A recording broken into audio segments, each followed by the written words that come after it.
First on our professional card here at Clan Wars 19, Michael Devlin fighting out of the red corner in the black and red shorts. His opponent Mike McTeer in the black and green. Getting their final instructions here from Declan Larkin. And here we go.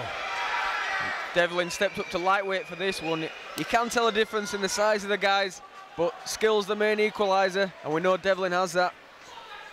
Well, Devlin has long been a standout for his ground game. A really fantastic grappler, though he says he's worked hard in his striking, and maybe those kicks there were the first sign of it. Goes in for the takedown, but a nice sprawl from McTeer. And there appears to be a big strength differential. We'll see how it plays out in the later rounds where technique is king, of course, but at the moment it seems to be more than enough to allow McTeer to get to his feet. Yeah, I'm sure McTeer is happy with this, and I'm sure Devlin will be. He's gone in for the takedown himself, which surprised me. But I'm sure Devlin would be happy to engage in the guard starting from the ground, as long as he can be on the ground. And you can see there he's looking for the takedown, but McTeer just really strong underhooks, but not the right technique, and he allows Devlin to take him down. This is his world, and let's see what McTeer can do from there. It looks like he's building up for a giant push off the cage. And here's hoping that he doesn't tip the cage over when he does that. Quite a strong guy, McTeer. Yeah, holding on to the head. It's a sign of not necessarily the best technique, but he's strong, so he's not allowing Devlin to advance.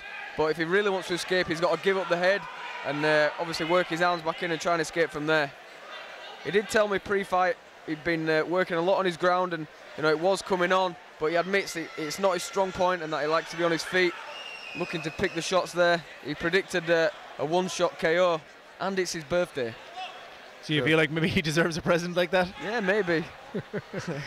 Devlin, meanwhile, has landed an elbow or two from the top position, but can't seem to get his head free. Yeah, you can see a cut there on the right cheek of McTeer, and it's really come up into a nice well. It wasn't a big shot visually, but it's obviously done the damage, and Devlin with just great control from this top position.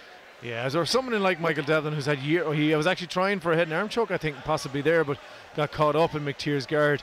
For someone like Devlin who has years of time on the mat against guys of all shapes and sizes, the strength and perhaps a little size differential really isn't going to make that much of a difference, I would say, Jay. Yeah, particularly not when McTeer's on his back on that position. If the guy's on top of you throwing heavy shots, you'll feel the weight, but when you're on top and you've got good control, as I say, it really is a great equaliser. And Devlin will be happy to start tiring his opponent out from this position, just pick his shots, let McTeer try and hold on to him and burn out those arms. Well, Devlin did predict a first round TKO when I talked to him before the show. He said he couldn't see it going past the first. He might have the pass there. Cage just stopping him a little bit, but he can pass on the near side. McTeer looking for a leg. Oh, winding up for a big shot there was Devlin. Doesn't quite have the reach. And there is a sort of heel hook there for McTeer. I'm not sure he knows which way to twist it. It seems like he's just twisting his foot with his hands, which is unorthodox, but for a guy as strong as McTeer, maybe there's something there.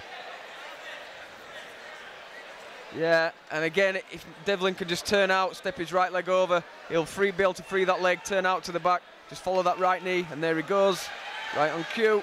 Another one of these guys with an earpiece in for the commentary booth. Devlin followed your instructions to the letter. Obviously something he's done himself before. Now he's in mount.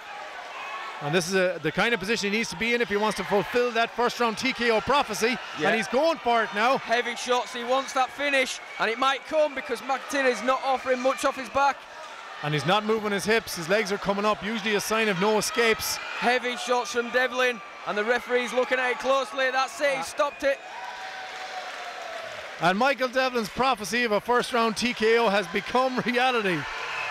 And his opponent Mike McTeer looking up at him smiling. He obviously enjoyed that too, Jay.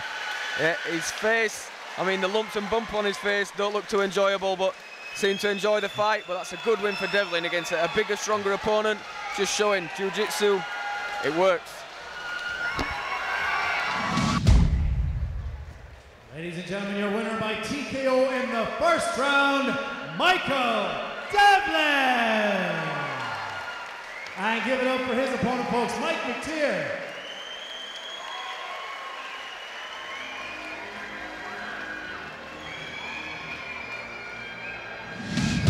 Well, Michael, before this fight, you predicted a first round TKO victory. And that's exactly what you delivered. Was that all part of the plan? That was part of the plan. Just like to thank Sebastian Kozak there, my coach. That's my fourth fight under him, and fifth fight under him, sorry, and fourth first round finish. All credit is to himself and my training partners.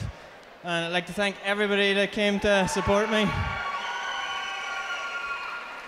He looked to be a bit stronger than you overall. How did that feel in the clinch when you were working for the takedown?